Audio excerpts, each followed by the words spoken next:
Tentu saja pada pasien ibu hamil tentu saja penanganannya berbeda, kemudian perhatiannya kita juga berbeda karena di sana ada dua, yaitu kesejahteraan bayinya dan kesejahteraan ibunya.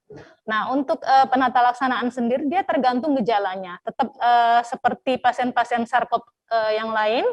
Yang pertama misalnya dia tanpa gejala, berdasarkan gejala. Yang kedua dia gejala ringan. Yang ketiga gejala sedang, yang keempat gejala berat, yang kelima yang kritikal. Nah, yang gejala ringan atau yang tanpa gejala itu biasanya kita cukup dengan isolasi mandiri. Yang tanpa gejala dan gejala ringan itu cukup dengan isolasi mandiri. Kemudian kita kasih dengan suplemen-suplemen vitamin, kemudian asam folat, serta pengobatan dengan gejala-gejalanya, misalnya demam dikasih obat demam. Sedangkan yang gejala sedang atau bahkan gejala berat itu sih sebenarnya sedikit, cuma 3% dari 536 kasus tadi dia cuma 3% yang membutuhkan penanganan yang bahkan sampai ke arah pneumonia, ke arah yang membutuhkan ventilator itu sekitar 3%. Jadi efek ke bayinya itu sebenarnya juga tergantung dari berat, ringan, sedangnya dari gejala ibu hamil itu sendiri. Tergantung stamina ibunya juga ya. Kalau Betul. ibu hamilnya kuat, kayak OTG tadi insya Allah nggak ya, tergantung viral load ya? juga, jumlah viralnya, kemudian tergantung imunitas ibu. Gitu. Tentu saja seperti kita ketahui, tentu saja prokes itu tetap harus berjalan ya, seperti memakai masker, kemudian menjaga jarak, menghindari kerumunan atau menghindari kontak orang yang bergejala seperti batuk, pilek itu sebaiknya kita hindari.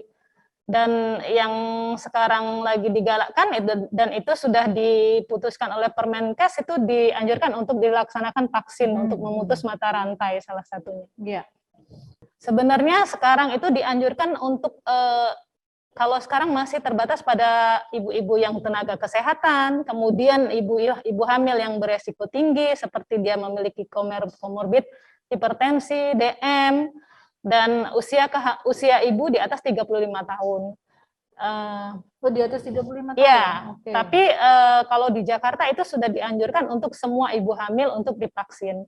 Sedangkan usia kehamilan sendiri itu berdasarkan rekomendasi POGI, usia aman untuk dilakukan vaksin itu pada saat usia kehamilan di atas 12 minggu sampai dengan usia kehamilan di bawah 33 minggu. Jadi diharapkan pada saat usia kehamilan 33 minggu, dari 12 minggu sampai dengan 33 minggu itu terbentuknya antibodi di dalam ibu hamil itu sendiri. 12 minggu berarti berapa bulan? 3 bulan. 3 bulan sampai dengan 8 bulan.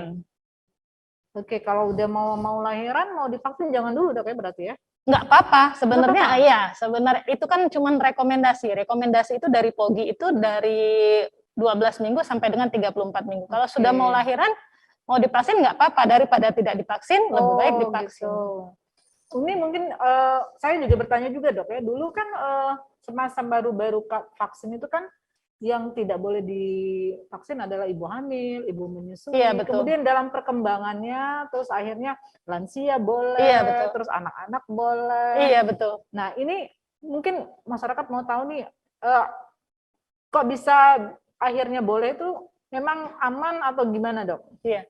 Jadi makin kesini kan karena kasus ini tidak usai-usai, pandemi ini tidak selesai, belum berakhir.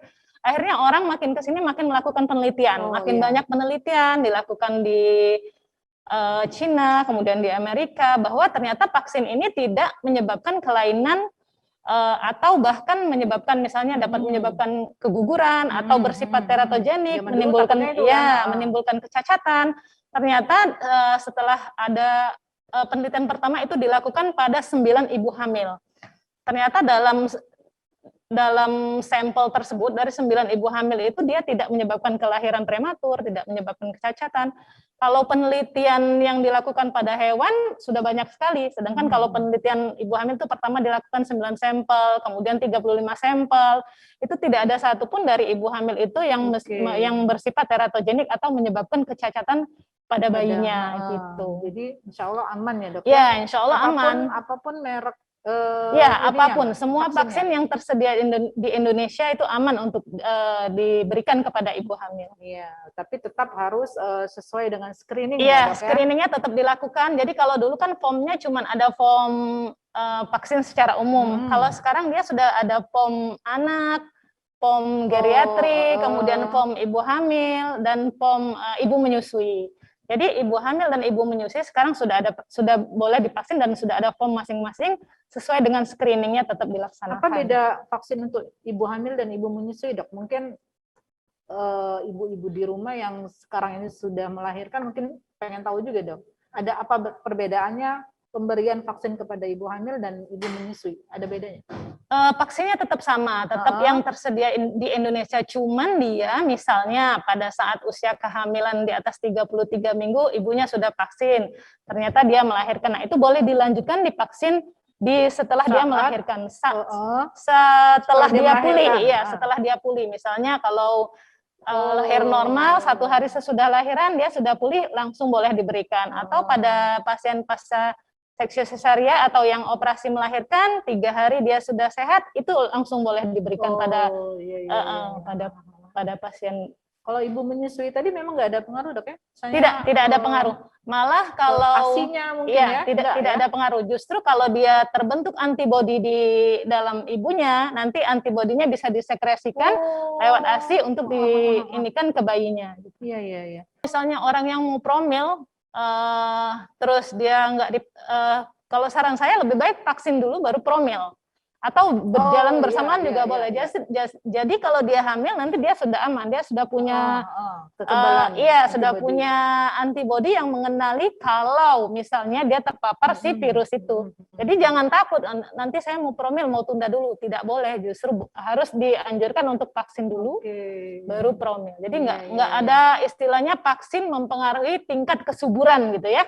Tidak ada, vaksin tidak mempengaruhi tingkat kesuburan dari si ibu. Betul. Berarti memang tidak mempengaruhi kesuburan. Iya, baik suami maupun istri. Istrinya. Jadi nggak apa-apa, Bu, aman aja. Aman aja ya, bismillah ya, Dok, ya. Iya, betul. Jangan lupa subscribe, share, komen, dan like ya.